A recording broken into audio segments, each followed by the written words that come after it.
राज्यसभेसाठी भाजपकडून 4 नावं जाहीर. विनोद तावडे, माया इवनाते, रामराव वडकुते यांची नावं जाहीर. रामदास आठवले नाही पुन्हा संधी.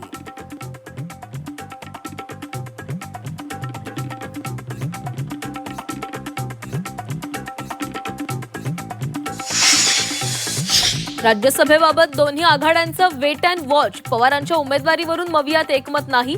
शरद पवारांना उमेदवारी दिली नाही तर भाजप 5वा उमेदवार उतरवण्याच्या तयारी.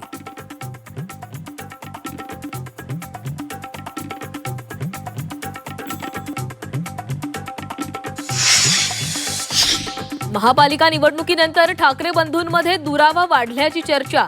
प्रभाग समिती अध्यक्षपद निवडणुकीमध्ये मनसेनं तटस्थ भूमिका घेतली.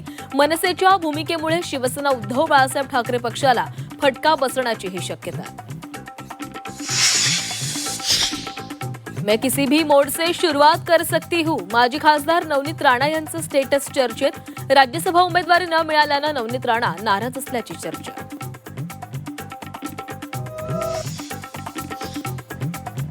अजितदादांचं विमान पडलं तिथं झाड नसून झुडूप. अपघाताच्या अहवालावर रोहित पवारांचं वक्तव्य. झाडांवर जबाबदारी ढकलण्याचा प्रयत्न, रोहित पवारांचा आरोप.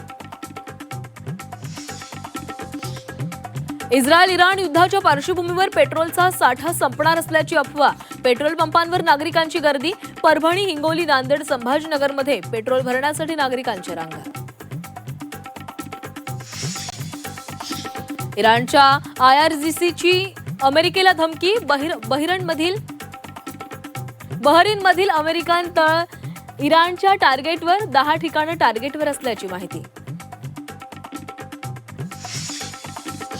तेल अवीव आणि पेटाह टिकावावर इराणकडून जोरदार हल्ले. इस्रायली संरक्षण मंत्रालयाच्या इमारतीवर आणि लष्करी तळावरही हल्ला केल्याचा इराणचा दावा.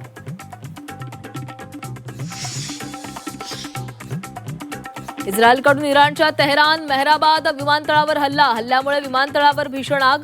रनवेवरून इराणचं हवाई विमान नष्ट. आयातुल्ला खोमेनींचे पुत्र मोस्तफा यांची इराणच्या सर्वोच्च नेतेपदी निवड झाल्याची सूत्रांची माहिती. इराणच्या तज्ञ सभेकडून मोस्तफा यांची निवड.